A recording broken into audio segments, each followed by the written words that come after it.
Zat yang maha besar atau yang maha agung. Itulah penafsiran bahasa Indonesia terhadap Asmaul Husna Al-Azim, maha agung dan atau maha besar.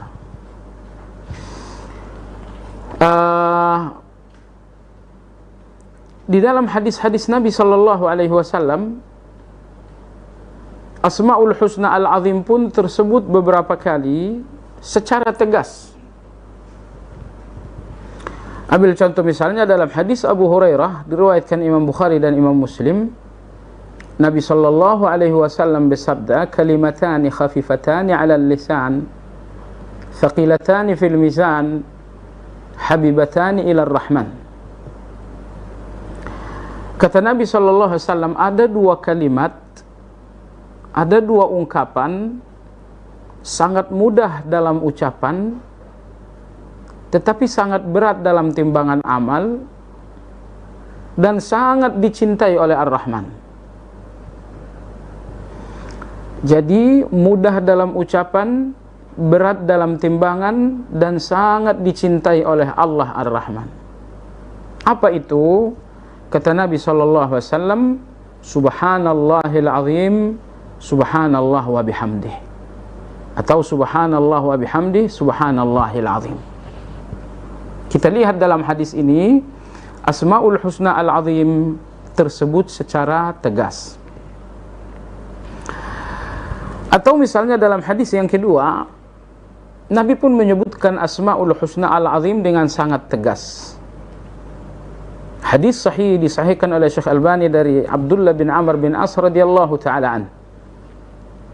Beliau berkata, apabila Nabi sallallahu alaihi wasallam memasuki masjid, beliau membacakan zikir yang berbunyi, A'udzu billahil azim wa biwajhihil karim wa bisultanihil qadim minasy syaithanir rajim. A'udzu billahil azim, aku berlindung dengan Allah yang maha agung. Wa biwajhihil karim, aku berlindung dengan wajah Allah yang sangat mulia. Wa bisultanihil qadim, dan aku berlindung dengan kekuasaan Allah yang tidak berawal. Minasy syaithanir rajim, dari setan yang terkutuk. Nabi kita sallallahu alaihi wasallam bersabda, apabila seorang hamba memasuki masjid lalu membacakan zikir tersebut, kata Nabi sallallahu alaihi wasallam, qala syaitan hufidha minni sa'iral yaum, orang ini akan dilindungi dari aku, kata syaitan, sepanjang hari aku enggak akan bisa mengganggunya. Subhanallah, coba Anda renungkan para pemirsa, ketika setan itu sangat berbahaya, saat yang sama kita enggak mampu melihatnya untuk menghindari. Maka agama mengajarkan sejumlah zikir-zikir yang menjadi senjata untuk bisa menghindari segala gangguan dan bahaya dari syaitan. Kalau musuh dalam bentuk manusia, Anda bisa menghindarinya dengan senjata-senjata yang sifatnya kasat mata, senjata-senjata kasar. Nah, adapun setan yang sangat berbahaya, kita hanya bisa terlindung dengan zikir-zikir. Antara lain di sini dalam hadis yang diriwayatkan oleh Abdullah bin Amr ini, Nabi SAW bersabda, beliau berkata bahwa Nabi SAW apabila memasuki masjid, beliau berkata, A'udzu billahil azim wa biwajhihil karim wa bisultanihil qadim minasy syaithanir rajim. Lalu Nabi bersabda, apabila seseorang masuk masjid lalu ia membacakan zikir tersebut, niscaya syaitan akan berkata, hufidha minni sa'iral yaum, orang ini akan dilindungi dari aku, kata syaitan, sepanjang hari aku enggak akan bisa membahayakannya. Anda lihat dalam hadis ini, dalam zikir menjelang masuk masjid ini, kita melihat nama Allah Al-Azim. A'udzu billahil azim. Hadis yang ketiga yang juga menyebutkan nama Allah Al-Azim,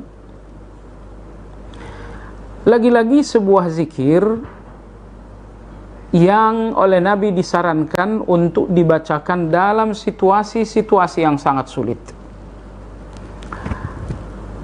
Jadi apapun situasi sulit yang sedang Anda jalani, barangkali Anda menjalani situasi sulit karena sakit, barangkali situasi sulit Anda adalah persoalan ekonomi, barangkali kesulitan Anda adalah persoalan fitnah. Nabi kita SAW menyarankan, apapun bentuk kesulitanmu, perbanyak membacakan zikir berikut, yang berbunyi la ilaha illallah al-azimul halim, la ilaha illallah rabbul arshil azim, la ilaha illallah rabbus samawati wal ardi wa rabbul arshil karim, la ilaha illallah al-azimul halim. Tidak ada yang diibadahi di dalam kebenaran kecuali Allah yang maha agung lagi maha lembut. La ilaha illallah rabbul arshil karim. Tidak ada yang diibadahi dalam kebenaran kecuali Allah. Dia adalah Rabb bagi arsy yang sangat mulia, yang sangat agung. La ilaha illallah rabbus samawati wal ardi wa rabbul arshil karim. Tidak ada yang diibadahi dalam kebenaran kecuali Allah. Dialah Rabb langit dan bumi, dia pula Rabb arsy yang mulia. Nabi SAW membimbing kita agar menjalani keadaan-keadaan sulit sambil memperbanyak membacakan zikir ini. Nabi kita tidak menyebutkan angka yang membatasi. Misalnya bacakan 100 kali pagi, 100 kali sore. Nabi nggak membatasi. Sehingga kita dianjurkan untuk membacakannya sebanyak-banyaknya. Apabila Anda bertanya, apa hubungan zikir ini dengan kesulitan saya? Minimal hubungannya ada dua. Hubungan yang pertama, dalam situasi sulit, hati dan pikiran kita sangat masyghul. Hati dan pikiran kita sangat terbebani. Boleh jadi kita stres dengan keadaan sulit tersebut. Sehingga kita membutuhkan sebuah ketenangan dalam situasi tersebut. Dan ketenangan, kata Allah Tabaraka wa Ta'ala, datang dari zikir. Allah berfirman, ala bidzikrillahi tatma'innul qulub. Ingat, hanya dengan zikir kepada Allah, hati dan jiwa menjadi tenang. Jadi hubungan zikir ini dengan kesulitan Anda, bahwa zikir ini menghasilkan ketenangan di dalam kesulitan, sehingga kesulitan Anda hanya berada di luar, tidak berada di dalam. Kesulitan Anda hanya urusan dompet, enggak berada dalam urusan hati. Dan tentu saudaraku sekalian, kalau kesulitan-kesulitan kita hanya di luar, sementara di dalam ini terdapat ketenangan yang indah, akan mudah kita untuk berpikir mencari solusi untuk kesulitan tersebut. Oke, ini yang pertama. Hubungan zikir dengan kesulitan Anda, karena kesulitan biasanya membuat orang tertekan, membuat orang stres, maka zikir inilah yang mengembalikan jiwa-jiwa manusia kepada ketenangan. Lalu hubungan zikir ini yang kedua dengan kesulitan Anda, bahwa zikir ini merupakan sebab yang syar'i agar kesulitan Anda segera menemukan solusinya, segera menemukan kemudahan, bahkan segera berakhir. Ingat, banyak kesulitan dan kadang-kadang kita bingung untuk solusinya secara logis. Kita bingung karena nggak ngerti apa yang menjadi solusi, atau kita bingung padahal kita tahu solusinya karena ketidakmampuan kita untuk solusi tersebut.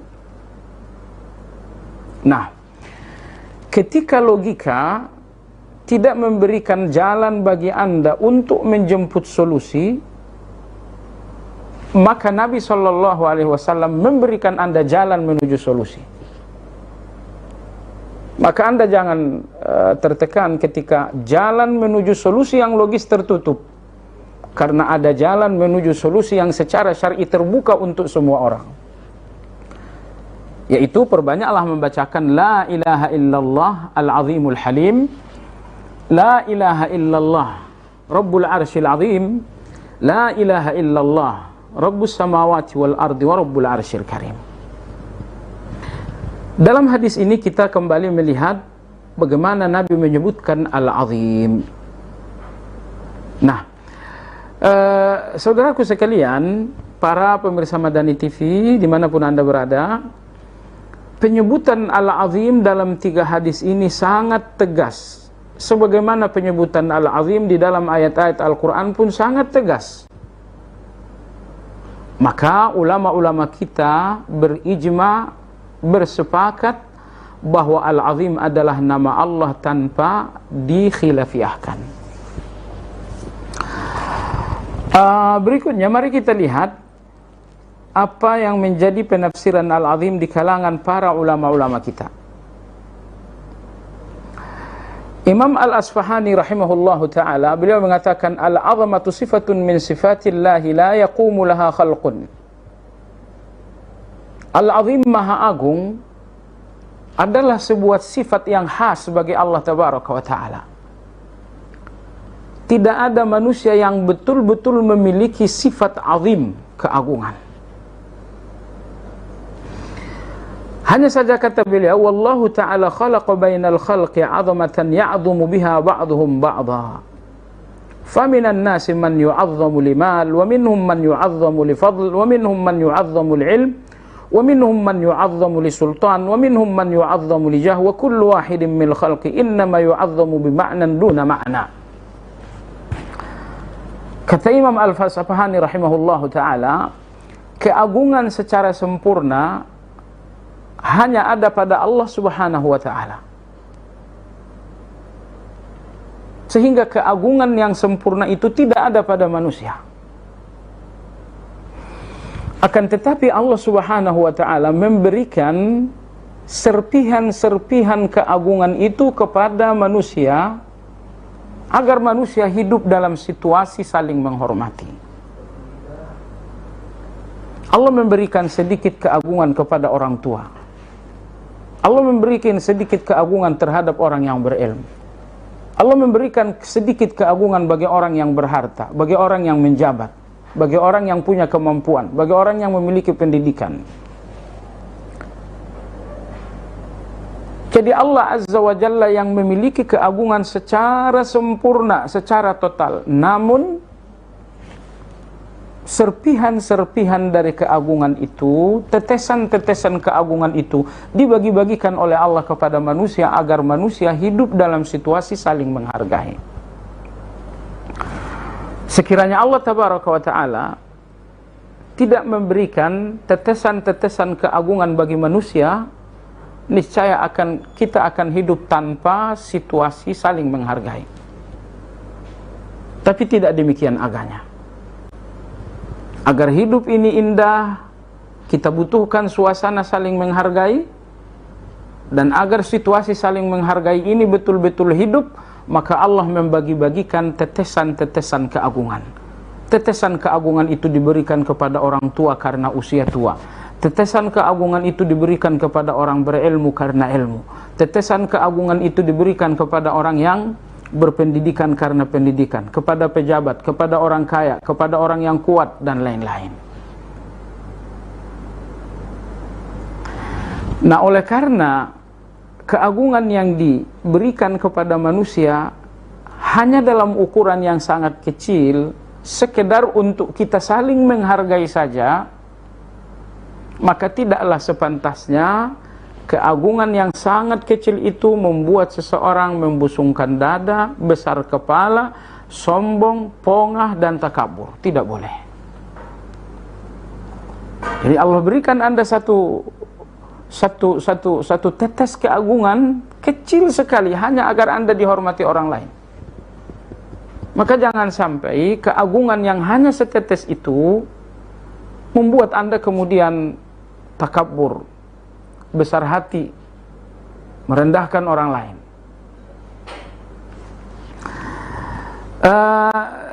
Demikian dikatakan oleh Imam Al-Asfahani rahimahullahu ta'ala. Berikutnya Imam Al-Halimi rahimahullahu ta'ala mengatakan, Al-Azim alladhi la yumkinu al-imtina'u alaihi bil-itlaq. Al-Azim artinya adalah yang tidak mungkin ditentang sama sekali. Allah Al-Azim, Allah Maha Agung, sehingga tidak satu pun yang bisa menentang Allah karena keagungannya yang sangat luar biasa. Kita bertemu dengan orang-orang yang biasa, dan kita pun biasa menentang. Tapi ketika kita bertemu dengan seseorang yang agung, mungkin karena jabatan, mungkin karena ilmunya, kebiasaan kita menentang hilang melihat keagungan tersebut. Padahal itu hanyalah keagungan orang yang berilmu, hanyalah keagungan seorang pejabat. Ternyata kebiasaan kita menentang tidak muncul saat kita di hadapan seorang manusia yang memiliki keagungan, padahal keagungan di tangan manusia hanyalah setetes, hanya sangat kecil. Maka Imam Al-Halimi rahimahullahu ta'ala mengatakan, Allah tabaraka wa ta'ala al-azim, Maha Agung dengan keagungan yang sangat sempurna, sehingga tidak satupun hamba-hamba Allah yang bisa menentang Allah subhanahu wa ta'ala.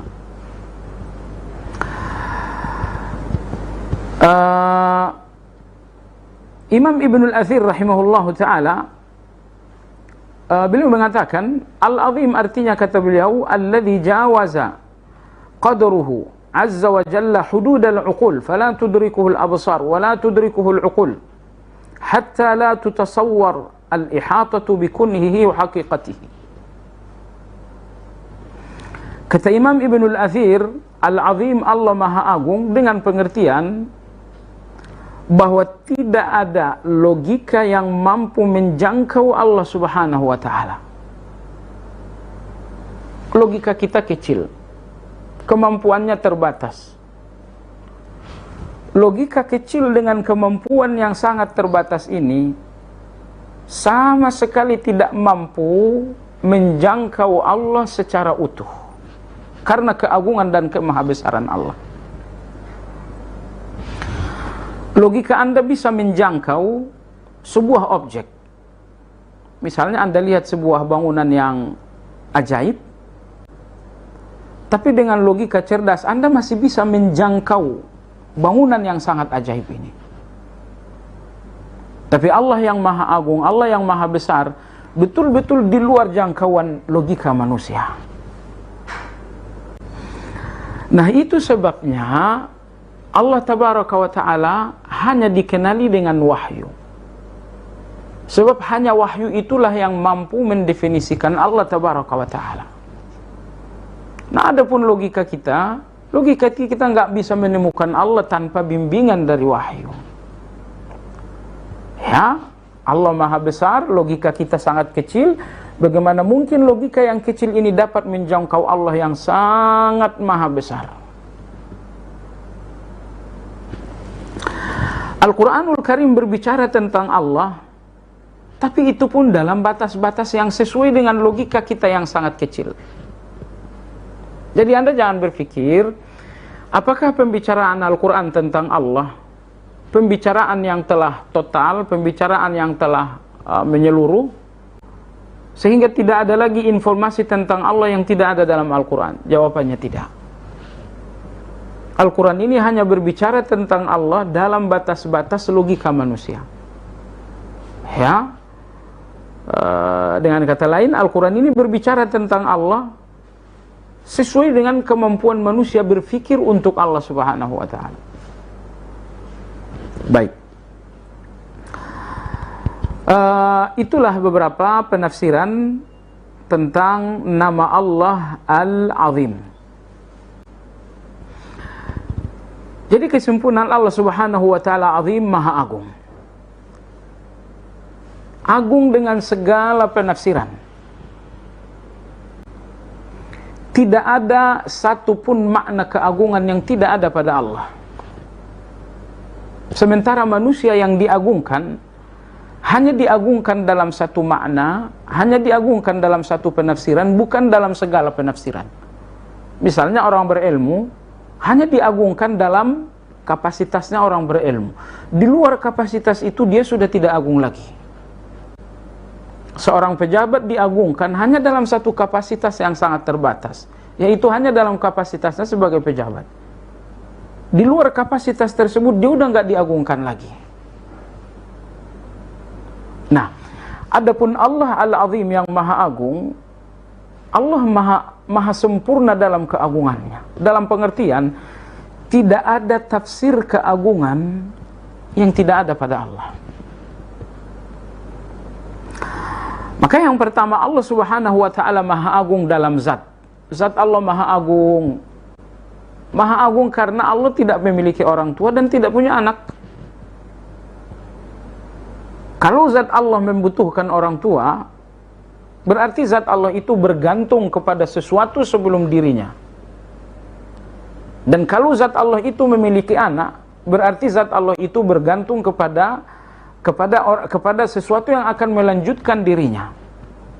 Dengan kata lain, kalau zat Allah itu membutuhkan orang tua dan anak, berarti zat Allah itu berawal dan berakhir. Dan zat Allah Subhanahu wa ta'ala Maha Agung. Maha Agung tidak berawal, maka tidak ada orang tua bagi Allah. Tidak berakhir, maka tidak ada keturunan bagi Allah Azza wa Jalla. Maha Agung zat Allah Subhanahu wa ta'ala karena zat Allah tidak sama dengan semua zat. Laisa kamitslihi syai'. Tidak ada sesuatu apapun yang semisal dengan Allah Subhanahu wa ta'ala. Maha Agung zat Allah Subhanahu wa ta'ala karena zat Allah Subhanahu wa ta'ala As-Samad. Ibnu Abbas radhiyallahu ta'ala anhu mengatakan, karena zat Allah Subhanahu wa ta'ala tidak berrongga. Jadi Maha Agung zat Allah, itu nomor satu. Nomor dua, Maha Agung segala sifat-sifat Allah. Sifat-sifat Allah secara keseluruhan adalah sifat keagungan. Nggak ada sifat-sifat rendah bagi Allah, nggak ada sifat-sifat hina bagi Allah.